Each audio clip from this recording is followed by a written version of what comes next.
এসএফআইওর পর এবার enforcement directorate. Sarada কাণ্ডে জিজ্ঞাসাবাদের জন্য তৃণমূল সাংসদ কুণাল ঘোষকে তলব দ্বিতীয় কেন্দ্রীয় সংস্থার।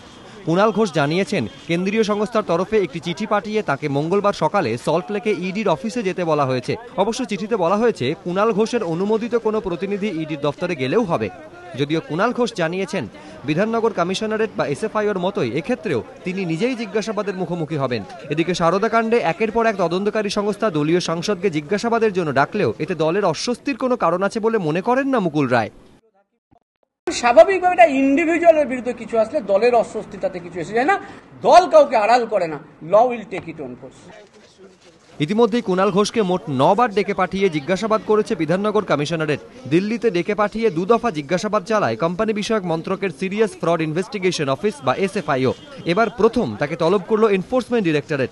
প্রসঙ্গত, সম্প্রতি সারদা কর্ণধার সুদীপ্ত সেনকেও 1 নভেম্বর পর্যন্ত হেফাজতে নিয়েছে এনফোর্সমেন্ট ডিরেক্টরেট। এবিপি আনন্দ।